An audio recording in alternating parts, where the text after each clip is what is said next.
Hello everyone. आज हम देखेंगे एक मूवी जिसका नाम है टोटल रिकॉल, जो कि रिलीज हुई थी 2012 में। वक्त होता है 21वीं सदी के अंत का। पूरी धरती पर बायो वॉर हुई, इस वजह से कोई भी जगह रहने लायक नहीं रही, सिर्फ दो जगहों को छोड़कर, एक the United federation of Britain और दूसरी द कॉलोनी। और ये दोनों जगह बहुमूल्य है क्योंकि अब सारे बचे इंसान इन दोनों जगहों में रहते हैं। कॉलोनी में रहने वाले मजदूर हर रोज सिर्फ एक ही साधन से सफर करते हैं और वो भी पृथ्वी के अंदर से, और उस साधन का नाम है द फॉल। कैट को हमेशा एक अजीब सपना आता है। सपने में वो हमेशा देखता है कि वो कहीं से भागने की कोशिश कर रहा है और उसके साथ एक लड़की है, लेकिन वो हर बार पकड़ा जाता है। इतना देखते ही कैट की आंख खुल जाती है। ये सपना उसे बार बार हर रोज एक ही टाइम पर आता है। तभी लोरी को एक मैसेज मिलता है जिसमें लोरी को ब्रिटेन बुलाया जाता है क्योंकि वहाँ ट्रेन में एक बम ब्लास्ट हुआ था। लोरी असल में कैट की वाइफ है और वो पुलिस में काम करती है। कैट और लोरी की शादी को 7 साल हो गए हैं। ब्रिटेन में लगातार हमले हो रहे थे और हमलों के पीछे एक मथाइस नाम का लीडर होता है। वो कॉलोनी के लोगों के लिए बराबर के अधिकार चाहता है और फॉल को गुलामी का प्रतीक मानता है। कैट अपने काम के लिए घर से निकल जाता है। रास्ते में उसे रिकॉल का ऐड दिखता है। रिकॉल इंसान के वो सपने पूरे करती है जो कभी अधूरे रह गए थे, लेकिन सिर्फ दिमाग में। लेकिन कैट उसे इग्नोर करके अपने काम पर चला जाता है। कैट का एक दोस्त होता है जिसका नाम हैरी होता है। दोनों एक ही जगह काम करते हैं एक साथ और साथ में ही काम के लिए ट्रेवल करते हैं। न्यूज में दिखाया जाता है कि चांसलर ने हमले के बाद ये घोषणा करता है कि वो अब कॉलोनी के लिए मिलने वाली सुविधाओं में कटौती कर रहे हैं और वो पैसे वो अपनी रोबोट पुलिस की टीम को मजबूत करने के लिए काम में लेंगे। फैक्ट्री पहुंचने के बाद कैट हैरी से रिकॉल के बारे में पूछता है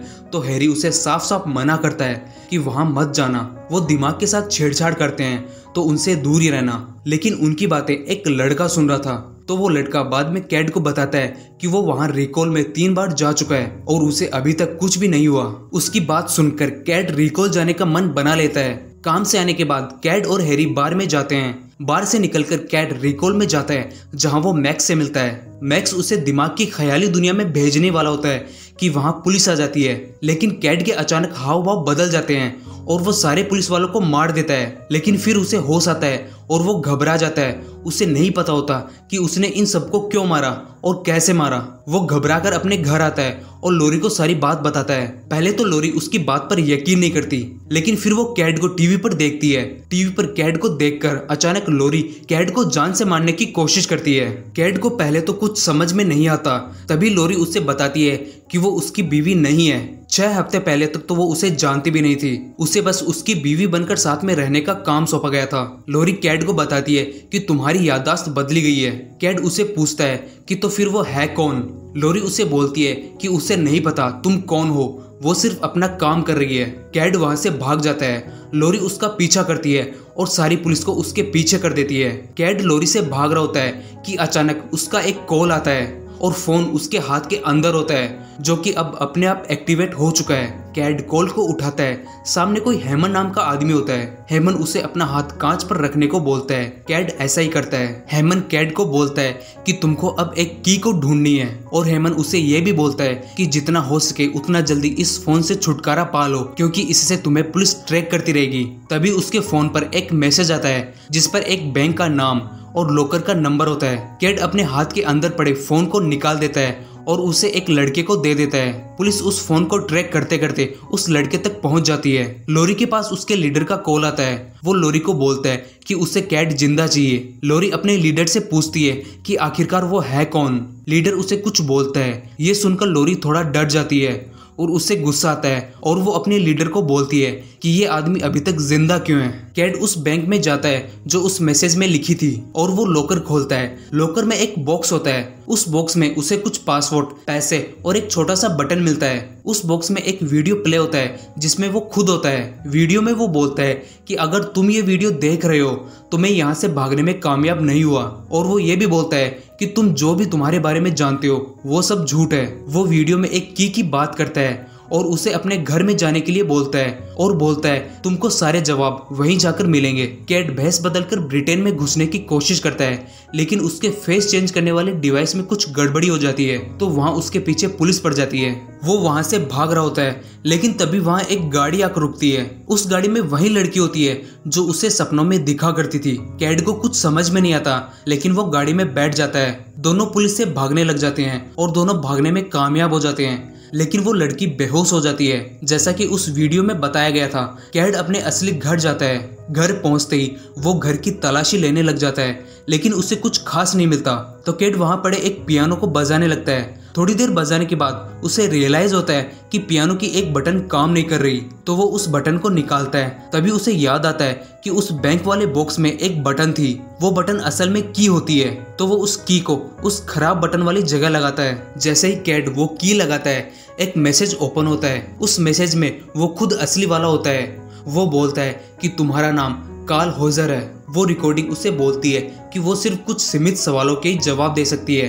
कैड उससे पूछता है कि क्या वो मथाइस के लिए काम करता है, तो उसका जवाब हाँ होता है। रिकॉर्डिंग उसे बताती है कि वो एक जासूस है और उसे कोहेगन ने काम पर रखा था। बागियों के बीच जाने के लिए उसे तैयार किया गया था ताकि वो मथाइस को मार सके, लेकिन उसने ऐसा नहीं किया क्योंकि उसे पता चला कि वो गलत लोगों के लिए काम करता आ रहा है। उन बागियों की लड़ाई सही थी और मथाइस हमेशा फौजी ठिकानों पर ही हमला करता है, और अगर कहीं और हमला हो रहा है तो उसके पीछे कोहेगन का हाथ होता है। चांसलर हमले करवाकर उसका नाम मथाइस पर डाल देता है। सुरक्षा के नाम पर वो रोबोट पुलिस की संख्या बढ़ा रहा है ताकि वो कॉलोनी पर हमला कर सके, क्योंकि उनके पास जगह खत्म हो चुकी है और वो कॉलोनी को अपने कब्जे में लेना चाहते हैं। लेकिन उन बनावटी रोबोट्स को बंद किया जा सकता है। उन्हें बंद करने के लिए एक नंबरों का कोड है जो तुम्हारे दिमाग में है। याददाश्त खत्म हो जाने के बाद भी वो कोड खत्म नहीं होंगे, क्योंकि वो कोड तुम्हारे दिमाग के एक ब्लैक बॉक्स में है जिसको हटाना नामुमकिन है। रिकॉर्डिंग उसे बोलती है कि जाकर बागियों से दोबारा जुड़ो और मथाइस को वो कोड दो। मथाइस उन रोबोट्स को बंद कर देगा। तभी रिकॉर्डिंग बंद हो जाती है। घर को चारों ओर से पुलिस ने घेर लिया होता है। कैड और वो लड़की भागने की कोशिश करते हैं।